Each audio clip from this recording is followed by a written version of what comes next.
You guys know I love peace. I love peace. We'll just keep on praising him, raise him up. Oh yeah, you see people taking their place in your love. Oh yeah, as you keep your light in our lives from above.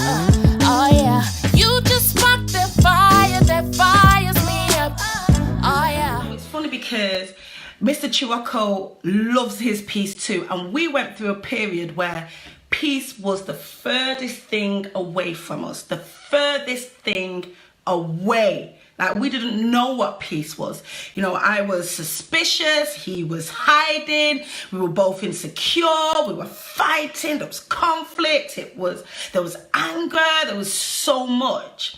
There was no peace. There was lies, there was betrayal, there was so much, there's absolutely no peace. And I'm telling you now, a marriage without peace is hell. It is hell.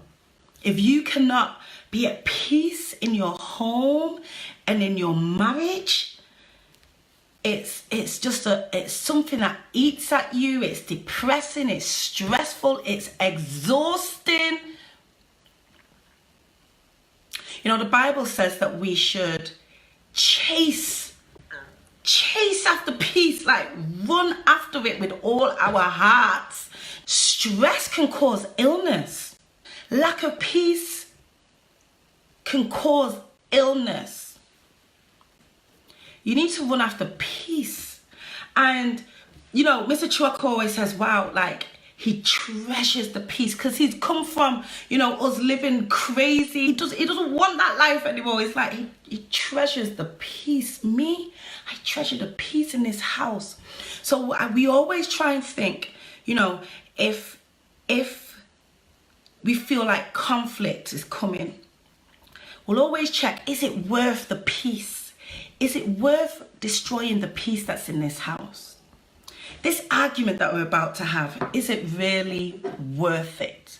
Like, we've got to weigh it up because we're not prepared to risk that peace for anything. This action, this decision that I'm about to make, is it really, really worth the peace in this house? Am I ready and willing to risk it?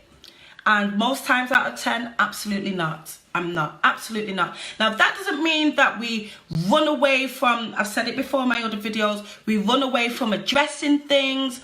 We run away from some difficult conversations. We don't. We have to address them. But the moment that we can bring back the peace, we bring it back, bring it right back. Not only for our sake, but for the sake of the children. You know, it's not fair for them to be living in a war zone all the time, and that affects them, that affects their minds, it affects their stability, it affects their future. You're not going to get things growing well in turmoil. You know, you're not going to get fruitfulness in turmoil. You need peace. Things grow well, people develop. You know, you grow closer together where there is peace. It allows you to hear more clearly, to think more clearly, and you enjoy your marriage.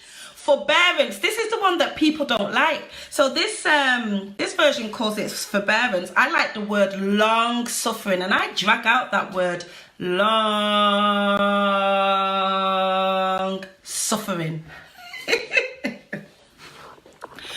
People be like, wow. Long suffering, is that what marriage is about? Well, there's a little bit of suffering in marriage because there's sacrifice, there's compromise, you need a whole load of patience, there's checking yourself, you know, amending and bending. There's a bit of long suffering, there's carrying the weight of somebody else's mistakes, of your own mistakes.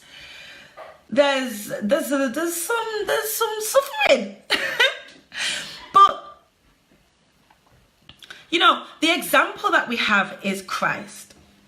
And that's the example that the Lord gives, is Christ. Now, if you check in 1 Peter, I'm going to try and do this off memory. If you check in 1 Peter chapter 3,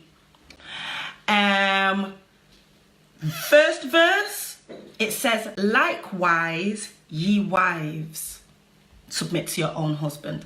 Likewise. likewise. Now when it says likewise, it means that there was something before. Like what? Like who? Like what? So then you have to go to chapter 2 and see the end of chapter 2, where it says that Jesus was reviled and he didn't revile back, he didn't threaten back, he was persecuted, he didn't answer back, he didn't do anything.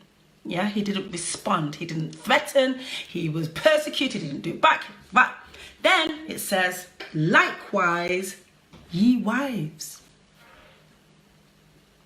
So the Bible already prepares us to say, there's going to be times when you're going to feel hurt. You're going to receive things that you don't like from your spouse.